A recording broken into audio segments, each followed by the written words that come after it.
प्राचीन भारत के अनेक जनपदों में एक महाजनपद था, मगध।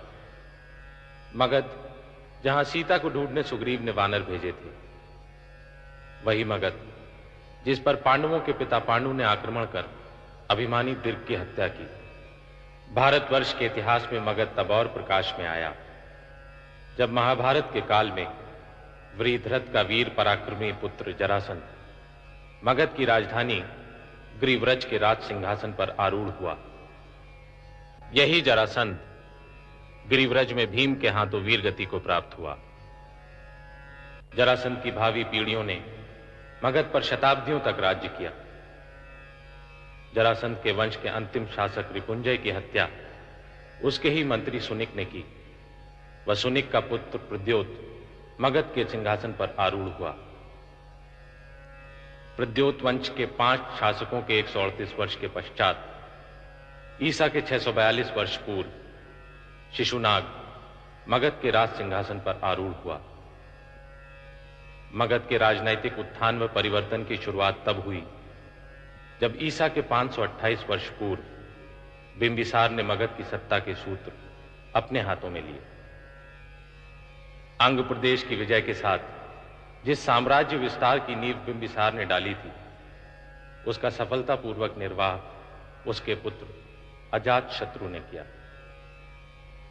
एक ओर मगध राजनैतिक उत्कर्ष कर रहा था, तो दूसरी ओर भारत के जनमानस में एक नवीन आध्यात्मिक चेतना अनुप्राणित हो रही थी। धार्मिक जड़ता व रूढ़ियों से ग्रसित भारतीय समाज में श्रेष्ठ जीवन मूल्यों का पुनः सिंचन हो रहा था। इस नव जागरण का संदेश लाए थे भगवान महावीर व तथागत बुद्ध। राजनैतिक संघर्षों के कारण रक्त से लाल हो उठी भूमि में ही अहिंसा, प्रेम व सद्भावना के अंकुर फूटे और मगध ही परिवर्तनों की तथा महावीर व बुद्ध की कर्मभूमि बनी। सत्य का अनादि प्रवाह अनंत की ओर बढ़ रहा था। बढ़ रहे थे महावीर और बुद्ध, और भारतीय इतिहास एक और भावी वैभवशाली नगर का जन्म देख रहा था।